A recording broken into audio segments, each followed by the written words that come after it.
नमस्कार मैत्रिणींनो, रशूज सेवर रेसिपीमध्ये तुमचे मनापासून स्वागत। आज मी तुम्हाला अतिशय सोपा असा उपवासासाठी बनवता येणारा पदार्थ म्हणजे कच्च्या केळीची भाजी कशी बनवावी ते मी आज सांगणार आहे।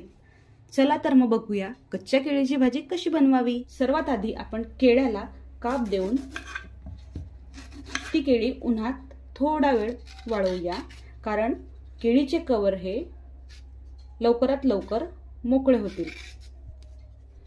केळी आता काप देऊन रेडी आहेत। आता ह्या केळ्यांना आपण उन्हात 10 ते 15 मिनिटं ठेवायची आहे, जेणेकरून याची साल लगेच मोकळी होईल। ही केळी आता उन्हात 10 ते 15 मिनिटं ठेवायची आहे। आपण आता केळीचे साल काढूयात। आपण केळी उन्हात वाळवल्यामुळे केळीचे साल अगदी इझिली निघते। तुम्हाला जर उन्हात ठेवायची प्रोसेस करायची नसेल तर तुम्ही डायरेक्ट चाकूने सुद्धा केळीचे साल काढू शकतात। आता आपण ह्या केळीचे काप करणार आहोत।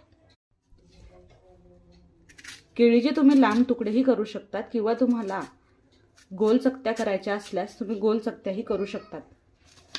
या प्रकारे आपण त्याचे काप करून घेणार आहोत। केळी कापून झालेली आहेत। आता आपण त्याची भाजी बनवूया।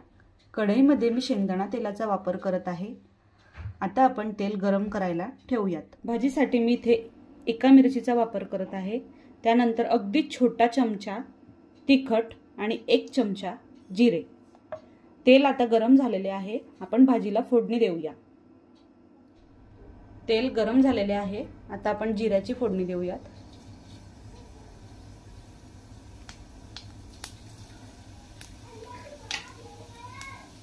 त्यात एक मिरची लांब कापून घेतलेली आहे।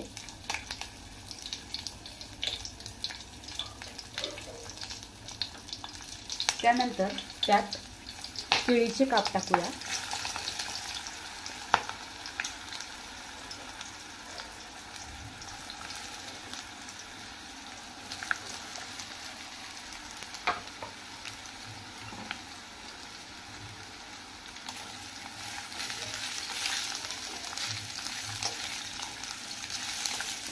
आता मी इथे 1 छोटा चमचा तिखट टाकलेला आहे। त्यानंतर 1 चमचा मीठ, छोटा चमचा मीठ,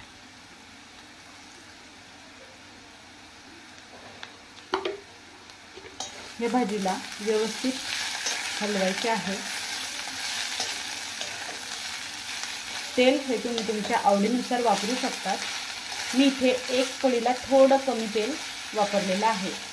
आता ह्या भाजीवर झाकण ठेवायचे आहे आणि वाफ येऊ द्यायची आहे। मी इथे झाकण ठेवत आहे। ह्या भाजीसाठी मी 5 ते 6 केळ्यांचा यूज केलेला आहे। आता मी इथे 1 चमचा शेंगदाणा कूट टाकत आहे। शेंगदाणा कूट ऑप्शनल आहे, तुम्हाला आवडत असेल तर तुम्ही टाकू शकता। आणि हे शेंगदाणा कूट व्यवस्थितरित्या भाजीमध्ये मिक्स करून घ्यायचे आहे।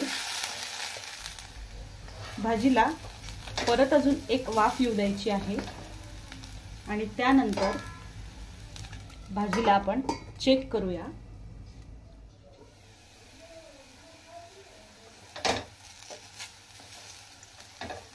केळीची भाजी ही शिजलेली आहे। केळीची भाजी आता तयार झालेली आहे।